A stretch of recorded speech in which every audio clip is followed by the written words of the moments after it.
mga kabutang. So, it's me again, Mariyah Butang, and welcome back to my channel. So, for today's video is, ano to? Nababasa niyo ba to? Yes, it's a native camp. So, alam ko meron na kayong idea what will be the content of this video. So, itong video na to is all about native camp. So, yes, hindi lang halata, hindi lang halata sa pagmumukha ko, pero I was an ESL teacher in native camp for more than 2 years already. So, native camp is an online ESL company.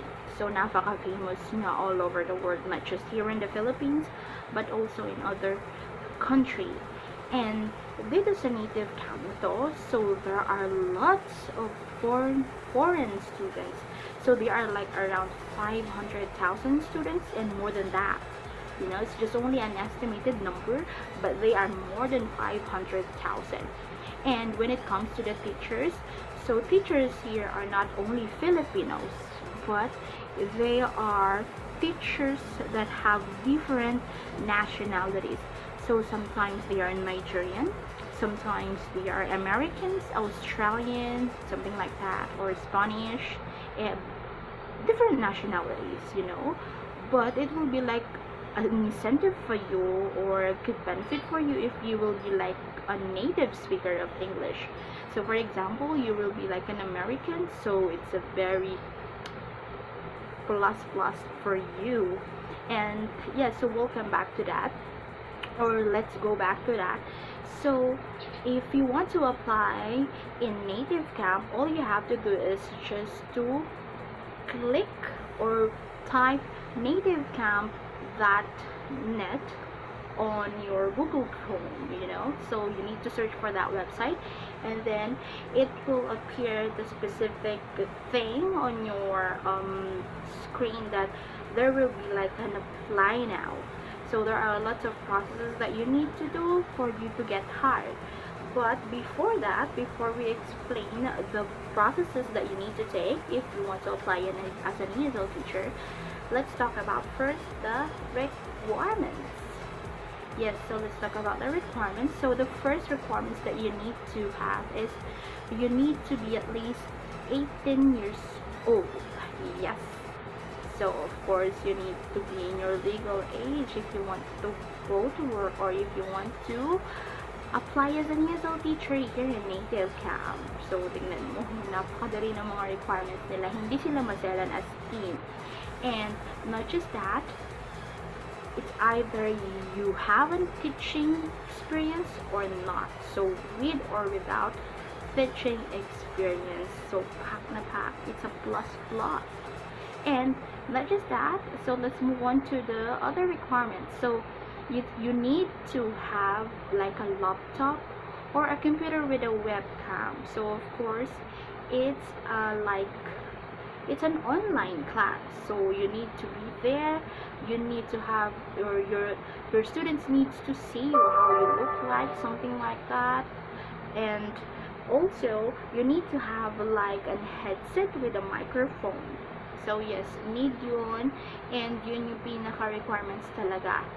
Yung headset with microphone, napaka-importante na. It's just like you are working as a call center agent, pero hindi ka call center agent, nagtuturo ka.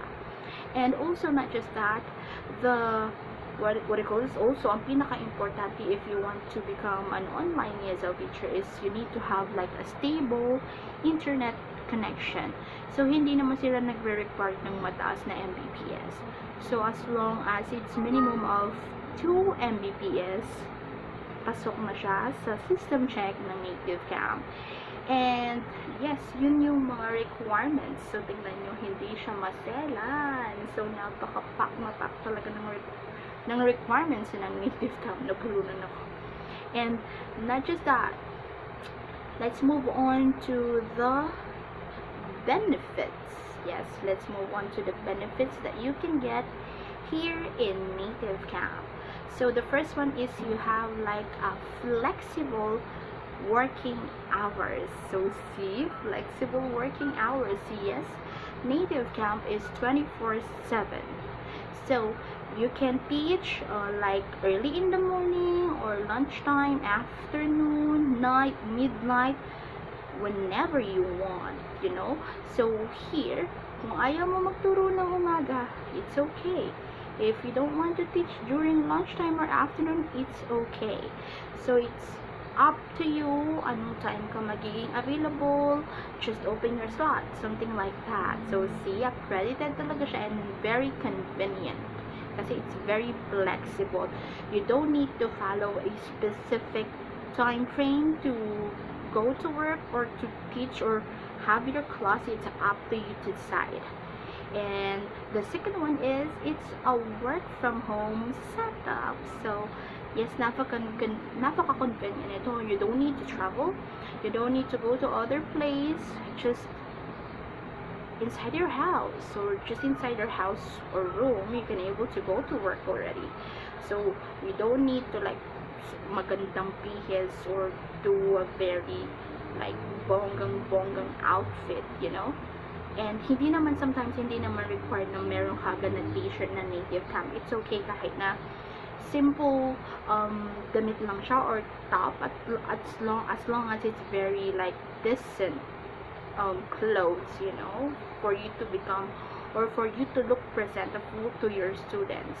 And also it's a performance based salary. So yes, so gaya nga na sinabi ko kanina, it's a flexible working hours. So yeah, flexible working hours. So it means, if for example, within the day is naka-anim ka na sudden class, so yun lang yung kikitain mo within that day. And for example, the next day naka-10 kang sudden class, so 10 din yung kikitain mo within that day. So it's up to you. That's why it's very flexible. Kung gipit na gipit ka, so open lots of slots for you to do a sudden class or book class, something like that, you know. It really depends on your salary. So your performance is a must as well, you know. Pero kung part-time lang naman, pak na pak din naman yung native camp. And also bonuses. So native camp, for example, you will be like, it's your first day to work in native camp and it's your first time to have like at class. It's your very first time to have your English class. So yung native camp is nagbibigay sila ng mga promos, nagbibigay sila ng mga bonuses. So pack, napakaganda nun. And also teaching experience required. So dito sa native camp is you don't need to upload everything. So, meron ka lang palang i-upload yung mga pictures mo, like your introduction video, something like that. But when it comes to lesson or class, you don't need to upload the book, you don't need to edit the book or everything kasi nandun na lahat. So, once na nag-enter si student sa class mo, pak, nandun na yung book sa harapan nyo, vote. So, given na lahat, wala ka ng problema, ituturo mo na lang as in. Very convenient talaga ng native camp.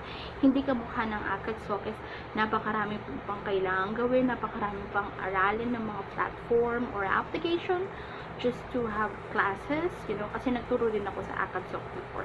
Pero if you will compare akad-sok to native camp, I will go to the native camp. So, not just that, let's proceed to the excited na sila for the recruitment processes. So, ito, meron akong copy kasi ang tagal ko na doon, no? Hindi ko na memorize yung mga ibang processes. So, for the recruitment process, so the first thing that you need to do is to register your email address. So, that's the first thing that you need to do if you want to become an ESL teacher in native camp. So you need to create your profile and informations in there. And then the second one is fill out the necessary information needed. So you need to like complete all the details that they are asking about you, like your first name, last name, your phone number, email address, and many more. And the third one is After nun, after mo mag-fill out ng necessary informations on the website, you need to take the EPT. So what is EPT? It's English Proficiency Test. So it's a grammar test. So don't worry, hindi naman siya sobrang hirap. So meron din naman siya mga choices. So you don't have to worry. Hindi mo kailangang kabahan kasi merong mga choices. You know? Kaya meron ka ng idea what will be the answers kasi meron ka ng mga pagpipilian. And also, after EPT, if you pass the EPT, you will proceed to the next step, which is the system check with the admins of nativecamp. So, dun sa system check na yun, i-check nila kung clear ba yung audio, clear ba yung camera mo, or pati yung internet mo. So, they need to check everything for that. For them to make sure na talagang qualified ka for that position. Kasi it's an online, so napakahalaga talaga na system check. And also, after the system check is, you need to have like the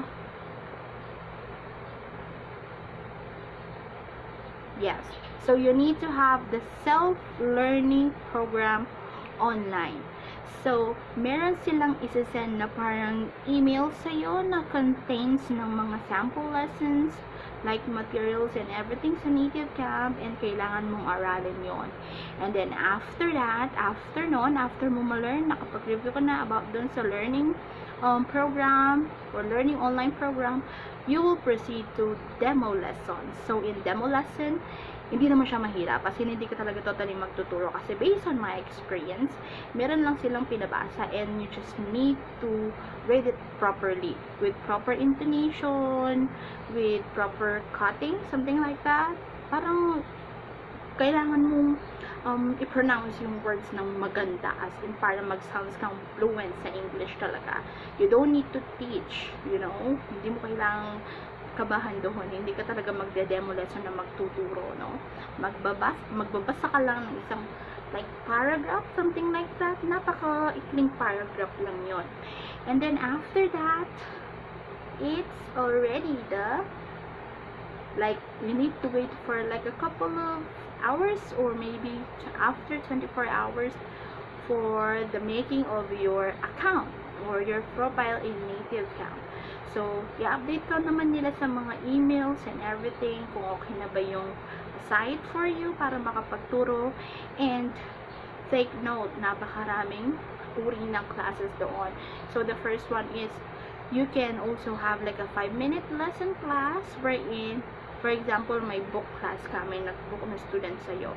So, before nun, kailangan mo mag-standby or kailangan mo nang mag-auto-in, for example, ng 5 minutes before your book class. So, sa 5 minutes na yun, pwedeng may mag-enter na ibang student sa'yo bago nung nag-book na student sa'yo. And meron din isa, ito yung pinakamadalas talaga na ginagawa. Yung sudden class. So, magsa-standby ka during your open slots and then mabibigla ka na lang mo yung mag-a-appear sa screen mo na meron na nag-enter na student sa'yo. And yes, so in my case, yun yung lagi kong ginagawa.